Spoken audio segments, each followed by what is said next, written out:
안녕하세요 여러분, 넷달바입니다. 비트코인이 뭔지 궁금해서 조금이라도 깊게 들여다보신 분들이라면 결코 모를 수가 없는 책이 한 권 있죠.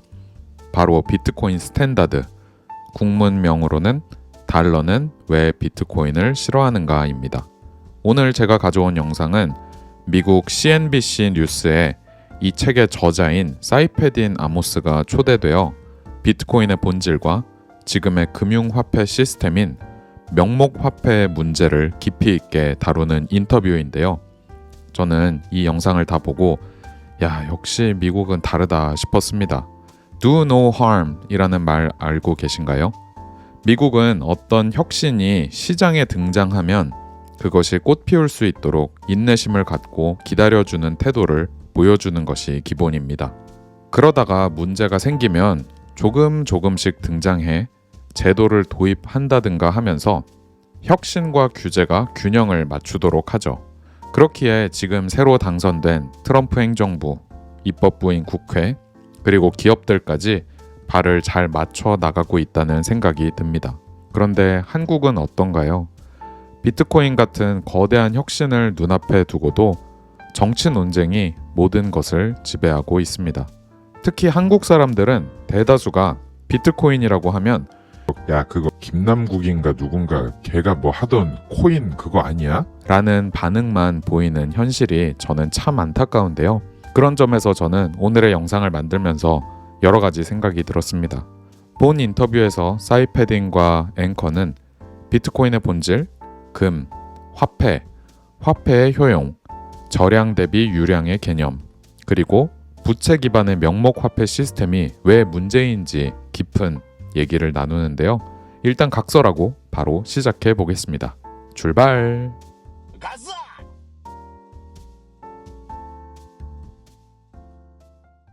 The man who wrote the Bitcoin Standard, economist Saifedean Amos, author of the aforementioned book, also the Fiat Standard, the Gold Standard, and the Principle of Economics. I owe you a lot, Saif. I got to say that, and it was a kind of a revelation that I had, I guess, going on almost 5 or 6 years, and I know you remember almost right at the very beginning talking about in ancient times maybe shells could be used, maybe. We didn't know how to use money. We had no idea. And eventually they figured out a distributed ledger. If everybody on that island just kept track of what they did and everybody had access to it, you could basically create a form of money. And that's I think a distributed ledger, when you think of it in the context of Bitcoin, it's that simple. Blockchain. Yes, thanks for having me, Joe. I think Bitcoin is continuously proving its value to more and more people. More people are beginning to realize it. And as more people realize just how revolutionary and important this is as a monetary technology, more people buy it and the price keeps going up. It's been going on for quite a while, and I think it's going to continue because ultimately Bitcoin is a money that cannot be inflated. Nobody can make more of it. There's only going to be 21 million. That's it. And it's just such a simple fact.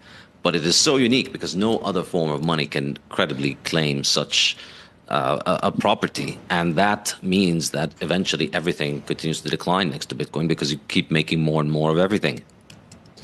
And it gets a little bit far into the weeds, but I was looking at some of your comments here. I'm just fascinated by it. And we want to get back to the real world and what it means for people with regulatory issues and where we are in the genesis of Bitcoin. But you point out that fiat money and the monetization of debt, which every time the government does something, it's basically almost like mining gold, except in this case, we just increase the supply of the existing money to pay for what we're doing. And that's never going to work. And even when you're off the gold standard, gold has a stock to flow. We can only make so much per year, or produce so much per year.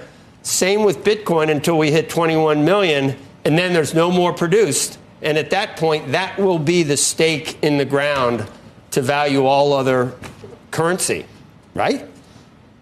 Yeah, and I think that's really ultimately what it comes down to. The thing that made gold money, why gold became money, was that its it wasn't supply. jewelry, Safe. It wasn't. Everybody thinks, and that's the misunderstanding of what money is. It's not because you can make a nice ring out of it. There's characteristics of why gold for 4,000 years has been used to represent value, but it has nothing Yes. to do with what it's used for.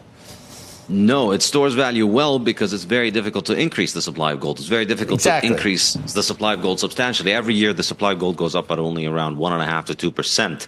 And so that means that people who hold it as money end up doing very well for themselves, and people who hold other things don't do well. And that is true for gold, and that's what made gold money for the whole world practically at the beginning of the 20th century. Then governments come about, and they use their debt as money. And since then, the average over the last 60 years or so, between 1960 and 2020, for 60 years, the average fiat currency grew in supply at around 14% per year. Or overall, fiat currencies grew in supply at around 14% per year. So we went from 1.5% to 14%, about 10-fold increase in the supply growth rate. And 14% per year means that on average, you lose half of the value that's stored in money over 5 years. So Right. you lose half of the value of your money over 5 years. That's the average fiat experience. Of course, some currencies are better than the average, like the US dollar and euro. They only increase at around 7-8% per year. Some currencies are a lot worse. They increase at 20, 50, maybe 100 sometimes percent per year. But on average, it's just continuously increasing in supply, so its value declines. And because its value declines, that incentivizes everybody to A, not save, and B, take on a lot of debt. And that's why everybody is in debt. And that's what Bitcoin fixes. If we go back to having a hard money, where money is no longer debt, we no longer need to be monetizing debt. We no longer need to get everybody to become a debt slave in order for us to have a form of money. We have a form of money that is just a commodity that doesn't require anybody to get into debt for it. Stock to flow, you talked about it, and we're going to have you back because this could be obviously could be a semester long course. But so stock to flow on gold is what did you say? How much is produced a year? 1 to 2% increase, right? What is 1.5% Bitcoin? to 2%. 1.5 to 2. Bitcoin, the stock to flow, but it halves, so that changes. But where it is right now, what valuation would you put on Bitcoin? It's a 0.8% annual supply growth rate. So every year now for this 4-year period, we're going to be having a 0.8% growth. So that's half of the supply growth rate of gold. And then the 4 years after that, it's going to drop to 0.4%. And then 4 years after that, it's going to also drop by a half. So it's effectively heading to zero practically very soon. And the supply is not really increasing anymore. So from now on, anybody who wants to get Bitcoin, they need to work for it. There's no way for anybody to mine it. There's no significant quantities of mining it. And that's a good thing. The good thing about money that isn't easy to make is that people have to work and to do productive things in order to make it. So everybody gets busy doing productive things. Whereas with easy money, where government can just print money, then you don't have to work. You don't have to provide society with value. You just got to provide government with an excuse to run the money printer and give you money. And then who needs to work? And so that's why I think we see a lot of economic problems in the world, because governments can just print money and hand it out to people who are not productive. What regulations, what type of regime would make sense for you, and is that going to happen in this new administration for Bitcoin? It's difficult to tell. I mean, they seem to be very positive about Bitcoin. It's difficult to say how much of their agendas they're going to be getting through. But I think, in general, I would say if I were in a policy position, the best thing that policy could do about Bitcoin is just to take a hands-off approach. Bitcoin is just software. It doesn't require the legal framework that is required for government money, because government money is inextricably linked to government institutions, and it's inextricably linked to the central bank and to government policy, and therefore it requires an entire regulatory framework. Bitcoin is not like that. Bitcoin is software, and so it regulates itself because it's voluntary software that anybody can choose to run on their computer, and they can choose to edit it in any way they want, and they can choose to propose changes to the software for anybody who wants to use it. So I don't think it requires the same kind of regulatory approach that fiat money requires, and I think it's pretty much regulating itself through the power of software and algorithms.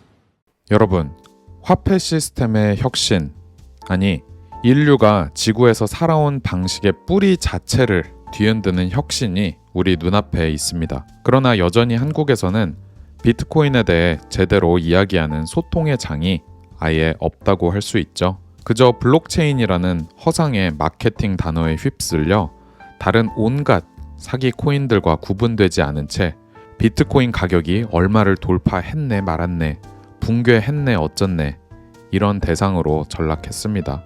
이런 점에서 미국이라는 나라는 참 다른 것 같아요.